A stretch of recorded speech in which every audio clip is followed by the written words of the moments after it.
आप टीवी पर पहली बार आए जब आप वीजे बने, तो वीजे बड़े नए नए होते थे ना, जी मतलब नया नया टर्म आया था। जी। जैसे नए नए टीवी पत्रकार उस टाइम पे आ रहे थे, वैसे नए नए वीजे भी आ रहे थे। हम्म। तो जी जी। पायनियर होना एक ऐसी इंडस्ट्री के अंदर जो भारत के लिए बिल्कुल नई थी, कैसा था, कितना अलग था, और कैसे आपने उसको देखा? हाँ नहीं दीपक भाई, दैट वे आई थिंक मेरा जो 30 साल का करियर है उसकी सर्वाइवल का एक बहुत बड़ा हिस्सा ये भी रहा है, being at the right place at the right time. Wheezing के पहले भी, जैसे फॉर एग्जांपल जब मैं प्लस चैनल के साथ पोस्ट प्रोडक्शन कर रहा था, तो यू नो जो इंडिया का पहला इंग्लिश सीरीज जो सीरियल जो था माउथफुल ऑफ स्काई, उसका पोस्ट प्रोडक्शन मुझे करने का मौका मिला। इंडिया की जो पहली डेली एंटरटेनमेंट न्यूज कैप्सूल थी उसको डायरेक्ट करने का मुझे मौका मिला।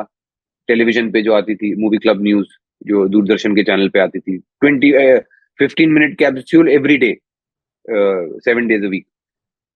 और फिर चैनल बी में पहले मैं बिहाइंड द कैमरा काम करता था, फिर वहां पे मुझे ये जो one of the earliest Indian accented VJs बनने का भी मौका मिला। सो ये मैं अपनी किस्मत को ही तो कहूंगा कि मैं जितना कभी कभी अपनी किस्मत को कोसता हूँ कि जितना मुझे जितना मैं अचीव कर सकता हूँ, मुझे लगता है नहीं किया, बट उसमें मैं भूल जाता हूँ कि जितना मैंने किया वो भी मेरी किस्मत नहीं दिया है। तो I am not all the times complaining, but lot of times I am also grateful for my मेरी जो लाइफ है, किस्मत है। तो ये मैं उसी को दूंगा कि विजय मुझे उस टाइम पे ऐसे मौका मिला, थैंक्स टू शशांक घोष, मेरे जो ex boss and now my friend, उन्होंने धक्का दिया मुझे कैमरे के पीछे से आगे। वहीं से मेरी जो in front of camera performance की जर्नी वहीं से शुरू हुई। एक छोटी सी लव स्टोरी, वो भी बड़ी ऑफ द बीट फिल्म थी उस टाइम पर, मतलब 2000 की शुरुआत के आसपास की बात होगी है। उस टाइम जी पर इस तरह की जी। फिल्म आ जाना कि एक छोटी लड़की से एक बड़ी लड़की प्यार करती है, बड़ा बोल्ड सिनेमा उसको कह सकते हैं हम। छोटा लड़का किसी अपनी उम्र से बड़ी लड़की के साथ, जी छोटा जी, सॉरी लड़का सॉरी। ही हाँ हाँ, वही वही। एक छोटी सी लव स्टोरी, अगर हाँ। मैं गलत नहीं हूँ तो उसमें आपके साथ मनीषा कोइराला भी थी। रादर उल्टा, मनीषा कोइराला और ये जो यंग एक्टर था, मैं इसका नाम भूल गया, अभी तो ही इज डूइंग क्वाइट वेल। मेरा सपोर्टिंग रोल था, ये दोनों लीड में थे। हाँ, मेरे वो it was my first film break. Shashilal Nair ने मुझे वो ब्रेक दिया था, forever grateful to him. पहली फिल्म का रोल उन्होंने दिया मुझे।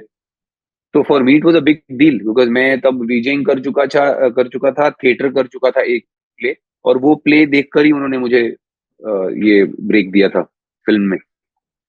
फिर उसके बाद मुझे दूसरी पिक्चर मिली थी फ्रीकी चक्रा, वो भी इसलिए क्योंकि उस दोनों के जो स्टोरी सिमिलर थी, प्रेमिस थी, तो उसमें भी मुझे रोल मिल गया उसकी वजह से।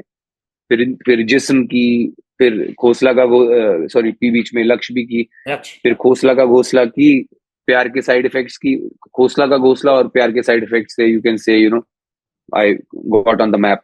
हम्म। वहां से टचवुड मेरा एज एक्टर करियर शेप होना शुरू हो गया। घोसला का घोसला, क्या शानदार कैरेक्टर आपने किया था उस दिल्ली वाले लड़के का, जी जो हर वक्त जुगाड़ ढूंढता है। मैंने आपको बताया था दिल्ली के बारे में, जी। मैंने अपनी बुक शुरू कर दी है। मतलब थोड़ा थोड़ा काम उसके ऊपर शुरू है, पहले चैप्टर का रिजल्ट हम्म निकल गया है। तो मैं जब दिल्ली आया था ना पहली बार, तो आपको बड़ा इंटरेस्टिंग किस्सा सुनाता हूँ। दिल्ली में हर दूसरा आदमी आपको मिलेगा ना, तो मेरे जैसे आदमी को ये बोलता है, प्राइम मिनिस्टर। हाँ सर, कोई दिक्कत नहीं सर, 1 घंटा अपॉइंटमेंट भी, काम भी sir, file clear sir, file clear. मालूम पड़ेगा कि वो विजय चौक के ऊपर जो है चढ़ने की वो औकात नहीं होगी, लेकिन वो ताज के कॉफी शॉप में बैठ के बात इसी तरह की करेगा। तो दिल्ली जो है, मैंने हमेशा ये महसूस किया है, sorry sorry to use this word, क्योंकि दिल्ली ने मुझे इतना अच्छा दिया है, पर इस शब्द का मैं इस्तेमाल करूंगा कि दिल्ली वाकई में दलालों का शहर है। और अभी थोड़ी थोड़ी सफाई होनी शुरू हुई है, लेकिन ये चीज जो है अभी भी बाकी है।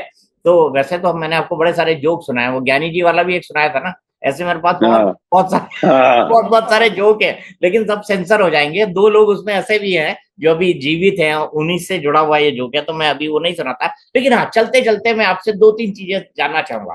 कोई ऐसा डायलॉग जिसको आपने बड़े शिद्दत से पसंद किया हो बचपन से लेकर अभी तक, और अभी भी आप उसको इतने बड़े मतलब इतने बड़े कलाकार होने के बावजूद भी उसको इमिटेट करते हो, उसको पसंद करते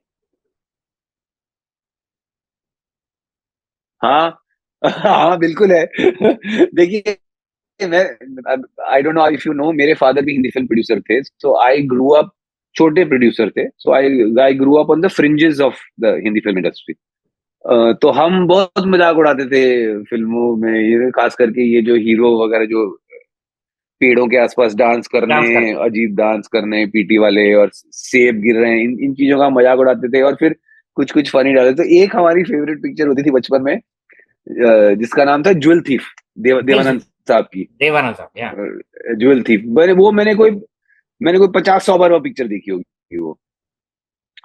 उसमें सपरू साहब का एक मुझे याद है, एक शॉट होता था कि आपने पता नहीं देखी कि नहीं, वो सस्पेंस पिक्चर है, बाद में सब सस्पेंस खुलते हैं उसमें। तो उसमें एक शॉट था जब ये देवानंद साहब का कैरेक्टर वहां आता है, और वो उनकी जो ज्वेलरी की दुकान है, वो ज्वेल थीफ चुरा कर ले गया सारे ज्वेल।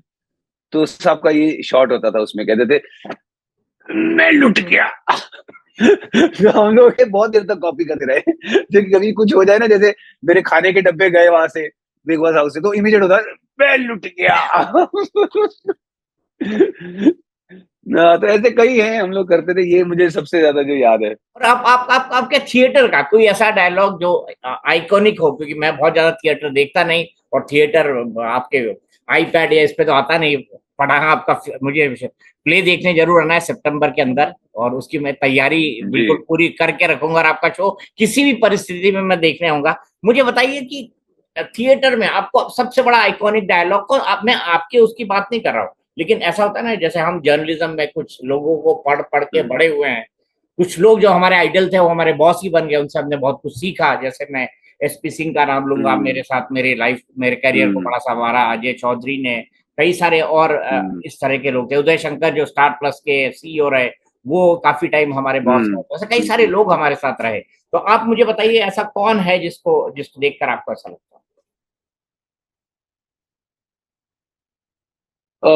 थिएटर की दुनिया में I think, Indian theatre wise देखा जाए, आई थिंक बहुत जबरदस्त कंट्रीब्यूशन जो रही है वो है नसीर भाई की। बिकॉज उनकी कमिटमेंट जो थिएटर को रही है ना, उसमें it has help, it I would से it has helped sustain theatre in India itself. I think उनकी कंट्रीब्यूशन इतनी इमेंस है, बिकॉज इतना कुछ सक्सेस अचीव करने के बावजूद वो थिएटर करते हैं वापस, थिएटर शो, थिएटर की दुनिया से जुड़े रहे। That itself has, I would say, been a lifeline to Indian theatre.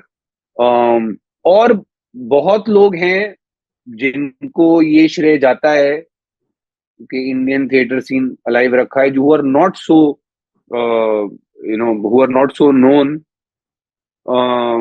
But अब मैं नसीर भाई का नाम इसलिए ले रहा हूँ बिकॉज फॉर मी, बहुत बार होता है लोग थिएटर से सक्सेस फिल्म या सीरीज की पाके फिर थिएटर भूल जाते हैं, बट नसीर भाई didn't do that. So for me his contribution, that's why is very special. बाकी कोई ऐसी लाइन आप कहें तो देखिए, मैं भी एक मकबेथ का जो अडेप्टेशन है एज क्लाउन हम लोग जो करते हैं, जो अब जिसको ऊपर वाले चाह आप भी आगे देखेंगे, अभी दिल्ली में शोज हैं उसके, कलकत्ता में भी शोज हैं, जो रजत कपूर ने डायरेक्ट किया है, उसका तो नाम है बोलिएगा, मैं व्हाट्स उनका डन बहुत इज बड़ा डन। फैन हूँ, मैंने बहुत देखी है उनकी फिल्म, रजत कपूर की। कहिएगा अगर आप जी। मिले उनसे। हाँ मिलेंगे, आप भी आएंगे तो आप भी मिलेंगे उनको। तो मैकबेथ इज एक प्ले है जिसके साथ मैंने काफी अब टाइम गुजारा है। तो उसकी राइटिंग्स, मुझे उसकी जो लाइंस हैं सबसे ज्यादा आजकल मेरे लिए तो सबसे करीब वही हैं, थिएटर की दुनिया से, प्ले की दुनिया से अगर आप कहें तो। और बहुत लाइंस हैं उसमें, एक लाइन क्या बोलूं जो भरा पड़ा है, Macbeth is one of the most अच्छा, परफॉर्म प्लेस। चलते चलते मुझे ये बताइए, आपका जो यहाँ पे वो जो स्क्रीनशॉट लगा हुआ है ना, वो उसमें आप चार्ली चैपलिन की तरह दिखाई दे रहे हैं, क्या वाकई वैसा है? वो उसी किस वो किस उस आ, उसी प्ले के वो उसी प्ले की है वो फोटो, जो आप देख रहे हैं मेरे उसमें लगी हुई। अच्छा। मैं आपको दिखाई देता हूँ एक बार, जी देखो जी आप, जी ये जी। देखो ये वाली, बहुत ये खूब। वाली। हाँ।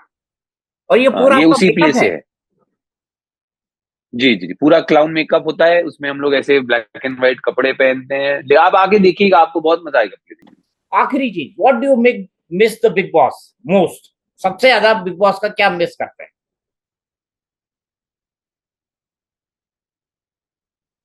में। सबसे ज्यादा बिग बॉस में क्या मिस करता हूँ मैं?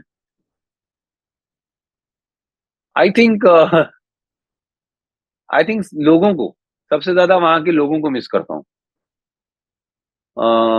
और उसमें मैं गिनती सबकी करता हूँ, उसमें मैं आपकी, अरमान और साई, कृतिका, पायल, चंद्रिका,